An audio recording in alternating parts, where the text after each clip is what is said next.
la mesa de un café. Fede, súmate para esta mesa de café de lunes. A ver, la semana pasada se conocía que se desbarató una red de pedófilos en Buenos Aires. Se rescataron a 70 víctimas, con un dato no menor. Quien manejaba esa red era un preso condenado a 50 años de prisión, Víctor Hugo Valderrama.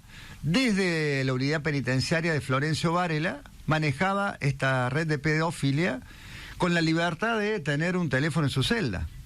Se conoció este fin de semana que hay 43.000 presos con celulares en las cárceles de la provincia de Buenos Aires.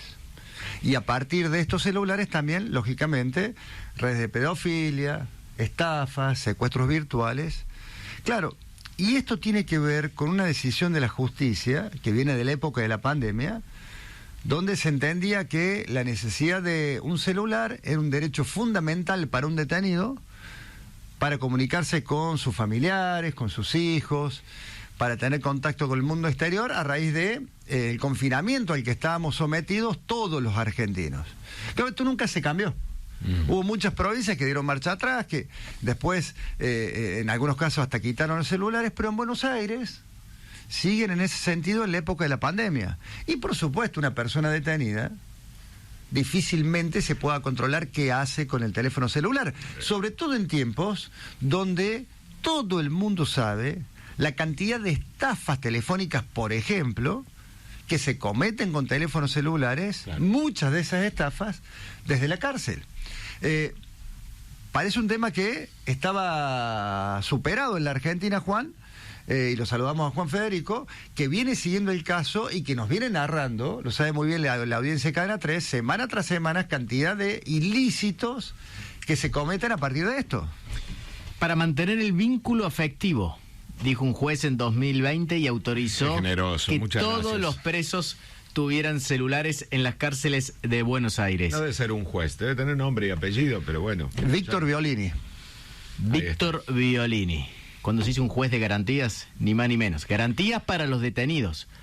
Ahora bien, en Buenos Aires continuó esa prórroga que nadie puede explicar el motivo. Supuestamente pueden usar solamente WhatsApp y lo pueden usar solamente para estudiar. Acá vendían material de abuso sexual infantil. De hecho, hay un protocolo. Daniel Adler es especialista en seguridad. Daniel, ¿cómo está? Buen día. ¿Qué tal? Muy buenos días, Guillermo, Federico. Muchas gracias por esta invitación a este café. Bueno, Daniel, ¿y esto cómo se explica? Que alguien autorice con un protocolo que obviamente no se cumple, livianamente a que los presos tengan comunicación con el exterior y todo lo que eso conlleva. Es muy fácil de explicar.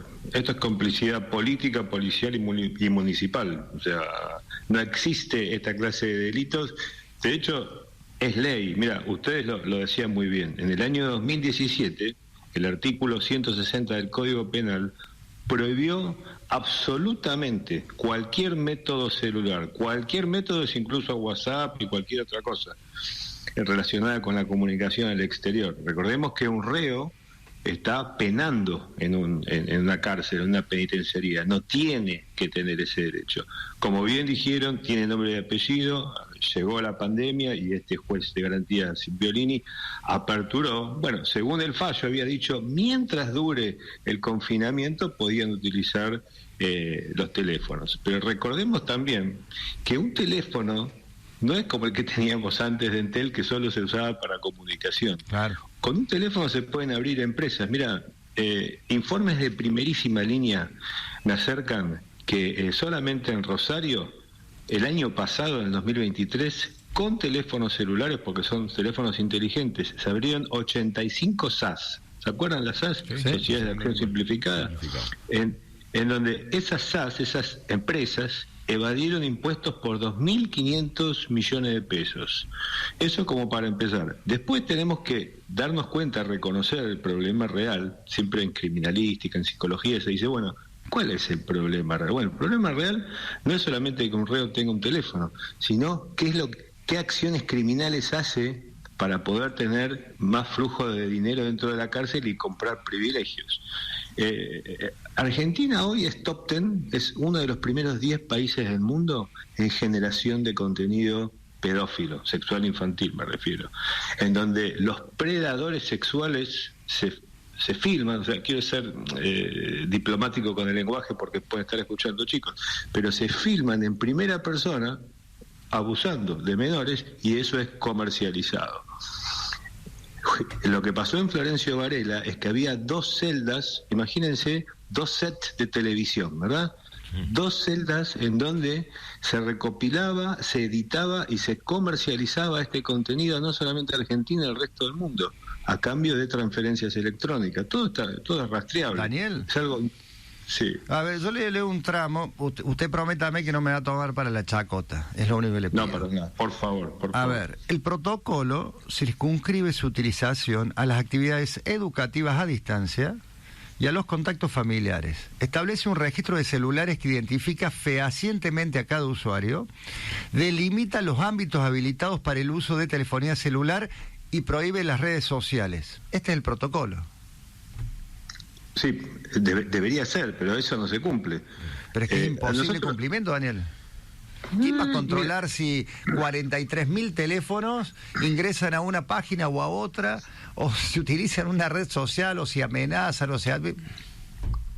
No. Incluso no caigamos solamente en el teléfono. Acá hay una complicidad. Hay una complicidad que va más allá del reo, más allá del preso. Mirá, tenemos un montón de casos. Nosotros tenemos incluso un departamento de denuncias anónimas que nos muestra con claridad y con transparencia cómo se origina justamente el tráfico humano de menores, desde Misiones hasta Córdoba, y conlleva esto a la provincia de Buenos Aires. Provincia de Buenos Aires hoy es la Cuba dentro de Argentina. La forma de hacer política que se está haciendo por parte de su Ministerio de Seguridad, entre comillas, Ministerio de Inseguridad, podría llamarlo, por su Secretaría incluso de Cultura, de alguna forma incita al delito, a la violencia y al narcotráfico. O sea, no estamos ante algo mucho más preocupante. Daniel, no hay forma de que... A ver, pensaba, esto debiera ser sencillo, si hubiera una decisión política contra los organismos de derechos humanos, peleemos contra lo que sea, pero saquémosle todos los celulares a todos los presos y se terminó. O sea, debiera ser así, pero no hay ninguna posibilidad si no hay decisión política y hay connivencia, para peor. Muchachos, esto es muy simple. No sé si tengo que hablar después del talk o hay noticias. Adelante. Es muy simple. Fíjense lo que pasó con el Plan Bandera, en donde 7 de cada 10 homicidios se ordenaba dentro de las cárceles. Simplemente se pusieron inhibidores celulares para no hacer requisas constantemente, inhibidor de toda frecuencia, y el homicidio bajó 68%.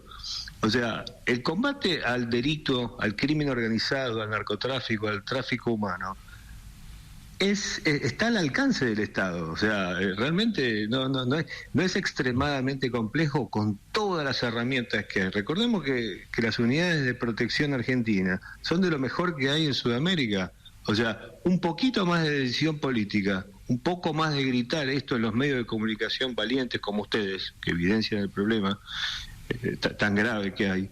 Y esto se resuelve en 30 días. O sea, no es algo tan descabellado. O sea, hay formas técnicas y tácticas de hacerlo. Bueno, justamente, Daniel, sobre ese punto, o sea, tenemos la provincia de Buenos Aires, que tenemos el absurdo que están habilitados legalmente, pero por ejemplo en Córdoba nunca fueron habilitados los celulares en las cárceles, pero hay celulares de sobra dentro de las cárceles y los delincuentes los continúan utilizando para delinquir. ¿Por qué no se toma esa decisión de fondo de prohibir y terminar con los celulares? ¿A quién le conviene dentro de la política que sigan los celulares activos dentro de la cárcel? Te puedo hacer una... Yo sé que una pregunta no se contesta con una pregunta, pero la voy a hacer igual. ¿Quiénes son? Es más, no es para vos, es para la audiencia. ¿Quiénes son los narcotraficantes más grandes en cada municipio? Habiendo hecho esta pregunta y dejándola picando, yo digo, no puede existir el tráfico, el narcotráfico, el narcomenudeo, incluso el sicariato, si es que no hay algún eslabón en complicidad política, municipal y policial.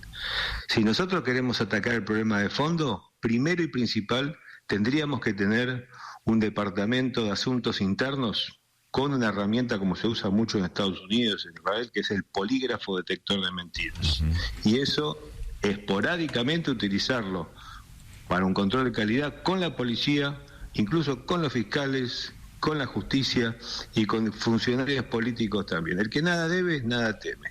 Preguntar, ¿tenés complicidad económica? ¿Te beneficiás económicamente a raíz que los reos tengan celulares? ¿Permitís que el narcotráfico avance o lo combatís en su totalidad? Y así crear un departamento de control de calidad, algo que nos está faltando, justamente para separar la paja del trigo. Daniel, gracias por sumarse a esta mesa de café. Vamos a volver en otro momento, lo vamos a volver a molestar a aquello que dijo al comienzo, su primera respuesta, que por ese departamento de denuncias anónimas que tienen, explican perfectamente lo de la pedofilia que ingresa por Misiones, pasa por Córdoba, llega a Buenos Aires. Digo, esas referencias geográficas, en todo caso, lo conversamos en otra oportunidad, pero no queremos desatenderlo. Gracias, Daniel. No, por favor, y recordar que la necesidad de una nueva cultura penitenciaria es fundamental si queremos realmente dar una batalla al crimen organizado. Muchas gracias, Daniel. Bueno, Argentina en muchos aspectos es el país de las paradojas, ¿no? De las cosas que cuestan entender. Por ejemplo, que se habilite a presos a tener celulares libremente, como es en Buenos Aires, donde 3 de cada 4 presos lo tienen, y ese 1 de cada 4 que no lo tienen es porque no tienen las herramientas económicas para comprar un aparato para sostener una línea. Pero no es que no tengan la posibilidad de hacerlo. Y digo que es el país de las paradojas. ¿Por qué? Porque en Argentina le estamos prohibiendo en muchas escuelas a los niños llevar celulares, pero le estamos habilitando a los presos a que los utilicen libremente. Algo estamos haciendo mal. Gracias, Fede, gracias, Juan Federico, sumado a esta mesa de café con Grupo Agroempresa. La mesa de un café.